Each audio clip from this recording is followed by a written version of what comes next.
Dauphin's Country Fest Stories from the Hill, presented by Bell MTS, is a look back at the roots of our festival, an authentic showcase of those special moments where artists and fans connected in their own way.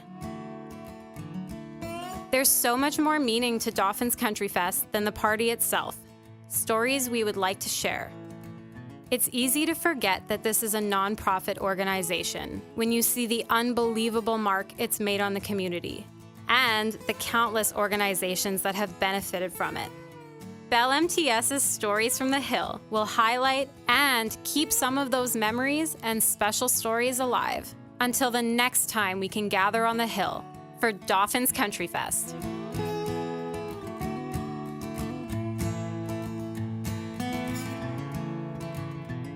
You look great, man. You're a man of a certain age with a full head of hair. You should be proud of it. You know what's weird is it's backwards. Everything's backwards on Zoom. Is it? It is, right? Oh, well. Okay, we did two dudes talking about a hair. Stop it now. Stop it immediately. Who cares, man? There's more important things in the world. Anyway, so I broke a nail this morning. As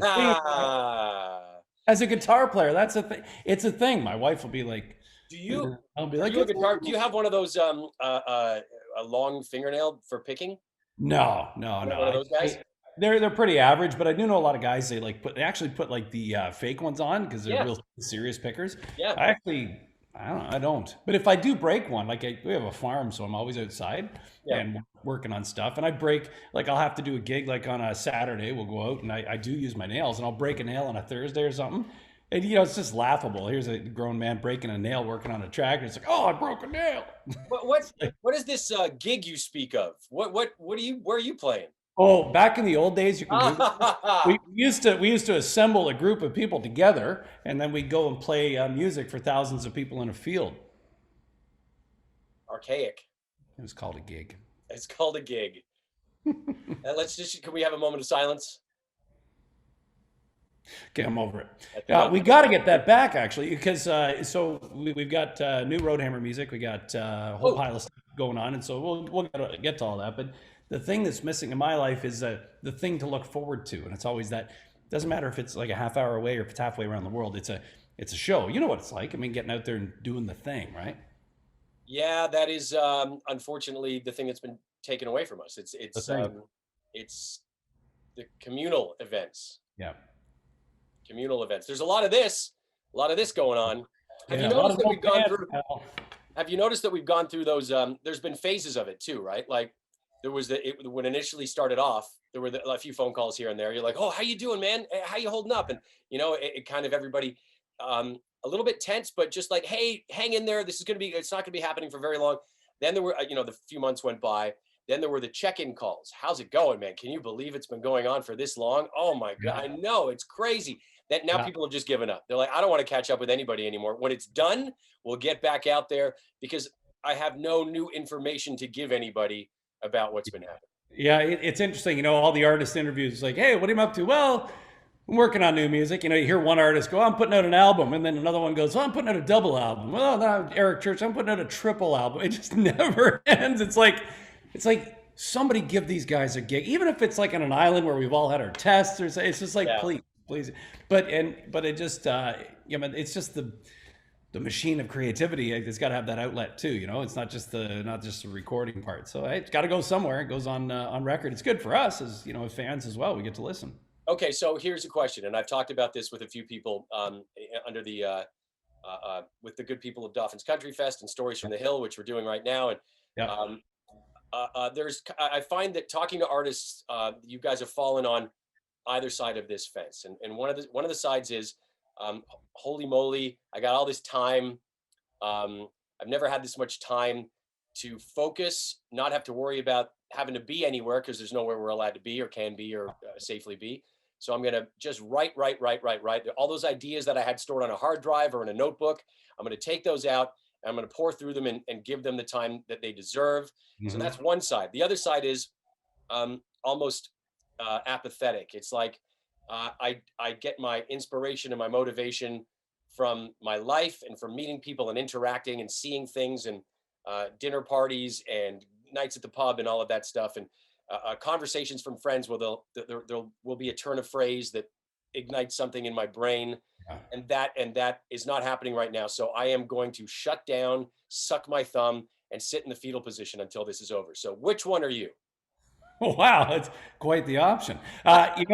When this all started, once we finally got the word that, and it sunk in, it's like, you're not going to be touring this summer.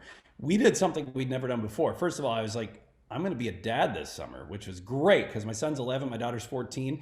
And it was always kind of, you'd miss the birthdays, you'd miss the things. In the summer, I was gone weekends. And I bought a boat. We bought a boat. I feel like Matt Damon in a bad follow-up to the Zoo movie, but we bought a boat, and so we spent weekends. Or Chris Jansen. Wow, yeah, Chris Jansen. I could buy me a boat. So we did buy me a boat, and we went out, and it was great because my life changed. I mean, I really hate to say it, I love to play live, and I can't wait to get back at doing it. It's what I do. But there was a part of me that was like, this is great. This is like how real people live, because if you're living this fantasy world of, okay, you're gonna go fly somewhere and you're gone for a couple of 3 days and you do a string of shows and then you come back. It's just not. It's like some people go, they work in the oil field for a week or so and then they come back, and there's that as well. So people, music's not the only one that does this, but I'd never had that time to just go, hey, on Friday, let's make a plan to have a campfire, and Saturday we'll go out in the boat. We'll go camping Saturday night. Let's do it. I'd never had that before, and it really changed my life. That's amazing. That is, I've heard a lot of people say that as well, especially people with kids, that they've been able to focus on that. Most of the artists were able to, that I've talked to in the last year, have said the silver lining is time with family, is time that I know I'm going to be there on weekends. I'm usually a lot, most American acts just tour weekend. They do gigs on weekends if they're not on a regular tour. So they're gone on weekends. Yeah. And that has been the only silver lining, I think, that people have said. That's it. The hard part for us is that, it really hurts everybody's income. Of course, we got crew, we've got, management and all these people who rely on us being out there and touring. We also have the festivals too, and all the small town fairs, you name it. And the trickle down effect to everybody who's a food vendor, to the security, all these kind of things. Those jobs just aren't there, and that really hurts too. We get on our group text with all the guys. We've all been writing and doing our thing as artists, but our crew, I mean, it's just like not a lot going on. They're doing day gigs and other things that they wouldn't normally. They're at home plugging in and unplugging their own home speakers and stuff. They're right, yeah, in their basement. Rolling up their cords, throwing them on the ground, spilling beer on them, wiping them off, putting them away again. It's hard to take, because you're seeing these super talented people and who really have a fire and a passion for touring and setting up and making the big shows happen. And it's a whole segment of the world that's not busy right now. You can plan for a lot of different things, right? You can be smart with your money. You can have plan B. You can learn a trade. There's all sorts of things you can plan for in life. You can't plan for what happened in March of 2020 or whatever, in December of 2019, whatever. Yeah, I said to my wife, like, if you had told me a year and a half ago everybody'd be wearing masks and we had to stay, there's no way you could fathom this, but it literally happened 100 years ago. So at least we had a bit of a template, but at the same time, there's the things that we have now that they didn't have. Look what we're doing right now. There was no way to do that before. And songwriting as well. We've been keeping in touch with the band members. I've been writing, we've all been writing with people from, Nashville to LA to you name it. We can just call up somebody in Australia and say, let's write a song. I mean, it's that easy. It was before, but it was kind of an odd thing to suggest. You wouldn't even entertain the idea of doing it. It's like, you got to be here. You got to be in Nashville. We got to be in a writer's room. We got to do this now. Maybe moving forward, hopefully when we're in that post-COVID world, the idea of maybe it's kind of like when movie stars would never entertain the idea of doing television. That's being eroded. That line, how like movie stars are movie stars and they're elite. People who do TV are kind of lesser actors. That's been switched, right, with the advent of the great television, right, and money being put into that and streaming services and all of that. I think maybe moving forward, the idea of doing a Zoom I mean, everybody ideally would like to be together when they're doing it. And if you're recording, you like to be together doing it. But I think the idea, it's not like a third class thing. to go and do a Zoom write anymore. I think moving forward, it'll be an option. Sure, well, and also, you're seeing like TV, like used to be the guests, they'd be hooked up via satellite and all this kind of stuff. Now it's just basically, they're on their phone, like, I know. hey, what's up, Oprah? And people are cool with it. We get it. It's just real, and it's it's necessary, and whatever. It's just people being people. But technology is fantastic. It's awesome, but it doesn't replace being in the room writing with people. It certainly doesn't replace getting thousands of people together and cranking up a PA system, because you got to feel it. That's the thing I don't notice in writing sessions. You don't feel it. It's not the same. Darius Rucker's Beers and Sunshine was written completely over Zoom and recorded with producers and engineers and artists in different places, and it went number one in the US. Darius's 10th number one, I think. So, I know in talking to like Madeline Merlot and like a few other people who have had career milestones happen over the last year, like Madeline hasn't physically met her label in the US. She's with Broken Bow now. She hasn't met. She's Zoomed with them. She's signed contracts and emailed them back and forth and stuff, but she's never physically been in the room with anybody from her label. So there's been a bunch of things that have happened during this world. I mean, the music industry is moving forward. The show, as will Dauphin's Country Fest, it's going to happen again. The show must go on, right? It really must, because it's so important. I mean, as a segue just into talking about the Country Fest for a second, not only is it the longest running festival in Canada, but it's a nonprofit. So all of the money that comes in goes back into the community, not just in Dauphin, but all over the province of Manitoba. So it's vital. I mean, it's these things are vital machines that exist. Obviously, they're entertainments, and they're therapeutic for both the people on stage and the people witnessing it. But there's an economy there that's important, and it's a signature part of the country, of the music festivals across the country and of that province. So the show must go on, man. We can't. And people find ways to do it, right?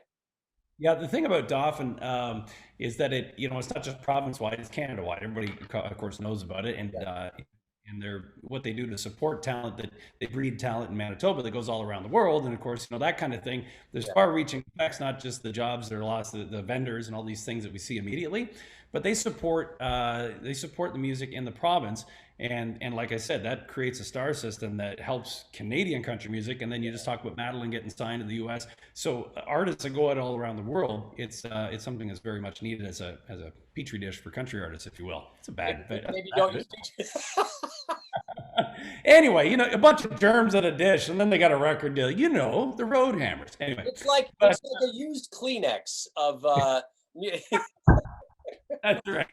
But no, you're absolutely right, and the show will go on, and it's just one of those things we have to pause, and we are. Let me ask you about your family. Everybody okay? Oh, everybody's great. My son, he's 11 years old, and he just thinks he's hit the jackpot here because he loves homeschooling. We're back in the classroom now, but when they were homeschooling, he had his computer set up. He'd have like his hot chocolate. It was just like he was in an office. It was off the hook. He loves the remote learning. My daughter, she's a little more into going to school, so she's happy they're back in the classroom. But it's great. We live on a farm, so we're really, really lucky. The kids get to go outside and do their thing. She's into horses. He's a dirt bike guy. So, I mean, every day is kind of like March break. And that's when this started, right? The longest March break ever. Yeah. Is he a Fortnite guy?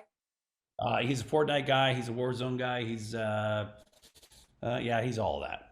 More importantly, here's the next question. Are you a Fortnite guy? Oh, I don't even know no, I don't know anything about it. I'm not a gamer at all. Yeah, my son started a YouTube channel where him and his buddy, they review Nerf guns. So they play Nerf Wars a lot. So they have a YouTube channel where they go and they review these Nerf guns, and it's awesome. I mean, they got more views than I do, but I'm jealous, but that's okay. Are they really, they do reviews of Nerf guns, and are they making money? No, not yet. But I bet you they will, because they got a lot of followers doing their thing, and they're having a blast. So the best part is they don't look at the numbers. They don't care, and they just like to have fun. And my son, we film it, and then he helps me edit down the bulk of it. Then I help do some of the touch-ups and things like that. But it's something we get to do together, and he's interested in learning that technology and the software and stuff. So it's a lot of fun. Whatever you do not let him get into broadcasting. Yeah, that's I know the rules. I know the rules. Yeah, I've already told him. I can't But believe you're encouraging that. And you saying he's not looking at the numbers. That's kind of like musicians saying they don't read reviews about their albums. yes, they do. Yeah.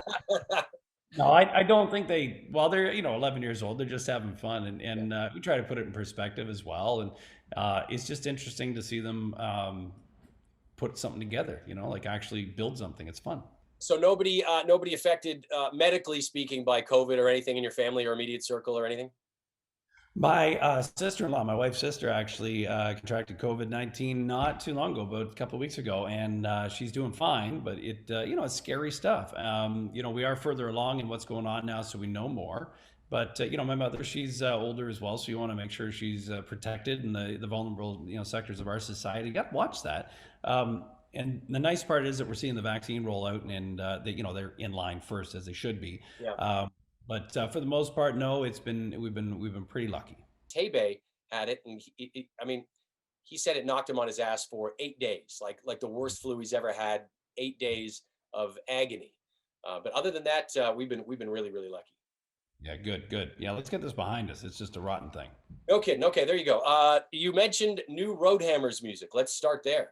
Yeah, we've got the single "Boys Are Back at It." The boys are back at it, and it's exactly what's going on. I mean, we got a new EP coming out, and we're just fired up because we're not like a lot of bands that are in the same city together, same area. If we do anything, it has to be Zoom, so it's harder for us to kind of that's what we talked about. We are separated, but we were starting to work on a new project before this all hit, and we said, you know what, let's just continue and do it remotely, and we did.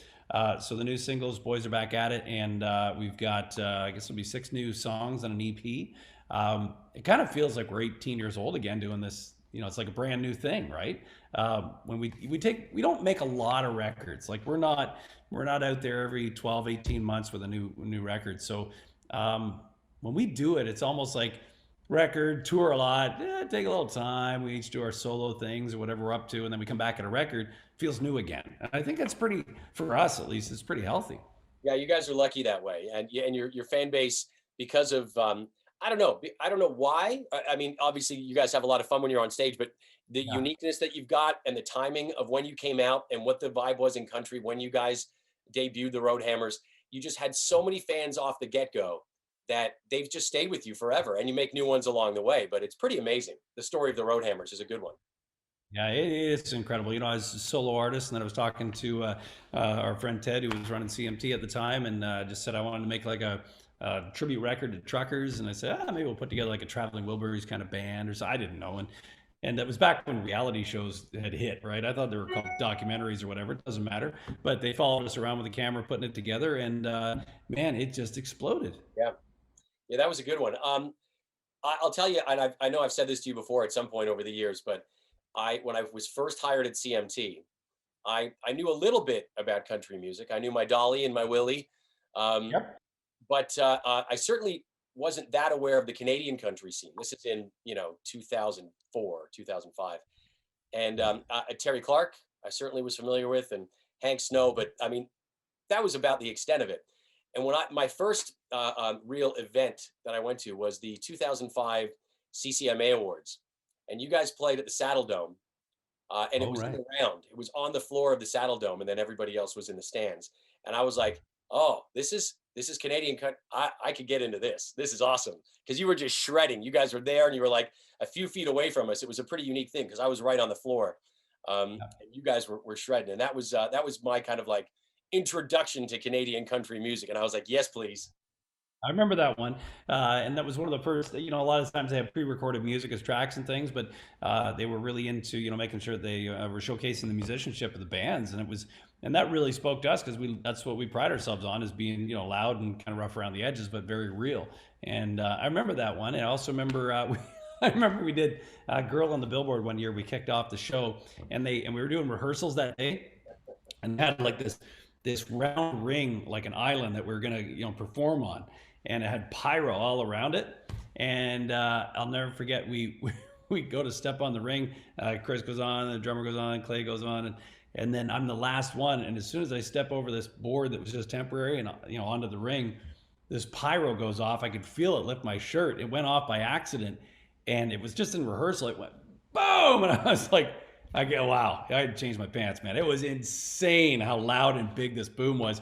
And all of a sudden, all these tech guys were around with these headphones. Hey,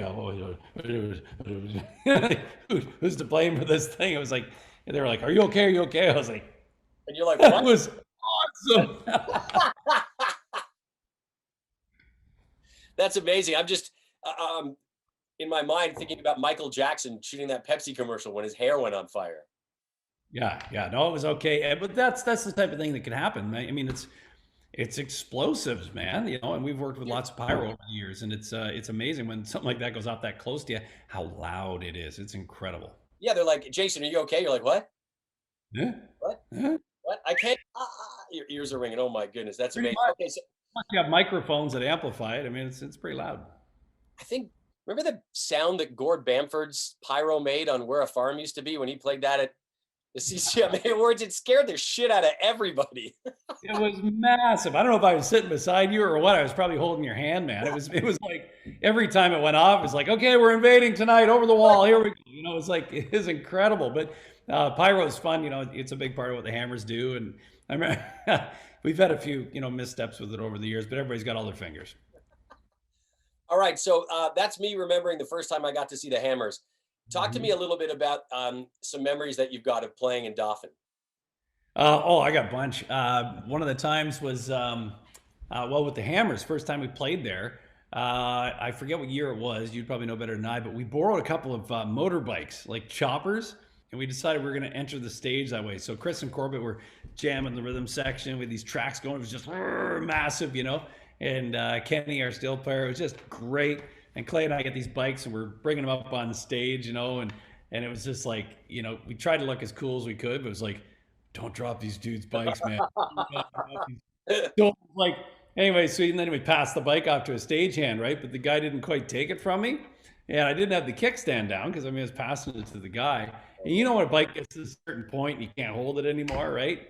So it was like the biggest leap of faith I ever had. It was like, I got to get to the mic to sing. So it's kind of going on me. And I'm like, I see this guy again, he's going to take it. So I just like, oh, he got it. It was fine. But it was like, if he didn't, it was past that pivot point. If he didn't catch it, it would have been, boom, you know, but it worked all right. We are, there's an Amber, no, I can't, I was going to say Amber alert out for Jason McCoy. Where is he? The bikers, they've gotten rid of Jason's body. Yeah, right. Yeah, there'd be no alerts for me. It'd just be like, yeah, well, we don't know where he went. No, everybody would have been like, no, we know what happened to him. He dropped the bike. Yeah, it's on film. Like everybody saw it, man. And now he's dead. Now he's dead. Oh my God, that is incredible, man. The show, like, there you go. The show must go on. I got to get out there. I got to hit the first note. It's more important than, oh my, and the guy caught the bike. That's amazing. I forget what year it was. It might have been the same year. I don't think it was, but it was, you know, Dauphin's always notorious for either having, you know, these amazing sunny skies or it's over, even when it's overcast, it's great because it gives you a break from that heat. Yeah. But we had this super hot sunny day on the main stage. And of course the main stage is all black and the heat's just bouncing up and, you know, you're wearing your, you know, rock star clothes and trying to be cool. And they brought out this huge foam rubber hammer head. And it was, you know, like a hammer with a smiley face on it. We got a picture of it somewhere. And so I put it on and I'm dancing around playing solos and going out to the audience and stuff like a, you know, jackass. And I'm jumping around in this thing in the hot sun and it smells like sweat and it's just awful. And all of a sudden I start to get a little confused and kind of weak in the knees. And I'm like, could you imagine walking around on this big rubber hammerhead and then all of a sudden pass? It'd be like something off South Park. It was pretty wild. But anyway, I took it off, got some water in me, took a little break. It was like, wow. The things you will do for your art, Jason. Well, there's one other story I have about Dauphin that comes to mind. And I was playing there. It was a solo show. I think I had Sins, Lies, and Angels out at the time. I forget what year it was actually, but I was backstage. And if you're looking at the main stage, all the buses are parked behind the stage. And then there's a ramp up to the stage on the one side. And just off to that is where they have some, porta potties and a trailer just for last minute, you know, before you hit the stage kind of thing. So they had my intro going. And I remember I had my fiddle player playing this thing and everything. And I was like, I gotta pee. So I rushed over to the thing. And not that anybody in the crowd saw me go in there, but it was kind of, if you opened the door, you would have been able to see up the hill to the crowd. And I remember, how many people fit in the main stage bowl there? It's like thousands. Yeah. And there were thousands of people. I was really nervous trying to pee and I couldn't pee. And I had thousands of people going, Jason, Jason. And I'm like, this is the most encouraging bathroom break I've ever had in my life. Thank you so much. If you're a dude, if you're somebody trying to pee and you have one other person calling your name, you can't go, let alone thousands. That's amazing. They were just getting ready for the show, right? They're like, Jason, Jason. I'm like, that's right. I can do this. Like, I can do this. Come on. If you try, it's not going to work. Niagara Falls, Niagara Falls, Niagara Falls. Right. So Dauphin has a special place in my heart. It is. It's just looking out at the crowd, the way it kind of moves up in a way. That's what I've been talking to everybody about. Just the uniqueness, having stood on the stage as an MC, and yakking to people. It's just, it's usually, most festivals, they go away from you. Yeah. Sometimes if you're in a soft seater or something like that, you might have a little bit of elevation. But this, racks up pretty steeply in front of you. So you've got a wall of people in front of you. Yeah, actually, Dauphin's one of my favorites to play for that reason, because they put a lot of thought into how to make it not just a great experience. I think it's just for the fans, but it's a great experience for the entertainers too, because when I'm talking to people in the front row, I'm almost as close as I am to the people who are on the top, because they're brought forward because of the tiered seating. Yeah. And it's really like playing a theater outside. It's like it's most of the places you play, they're a field, they got a bit of a rise to them, but you got 20,000 people in there, and they're way at the back, and there's repeater speakers and all this kind of stuff. It's cool too. It's just not the same. And with Dauphin, it's like there's a real special, it's a special premium placed on the experience, as opposed to just a field. It's really, really well done. It really is, man. It's a special thing. Okay, so new Hammers album, that is exciting. The boys are good. The boys in the band. Boys are great. Clay's been working on. He's got a solo rock project coming out here pretty soon. He's been doing a lot of that over the years. Yep. And Chris, he's been.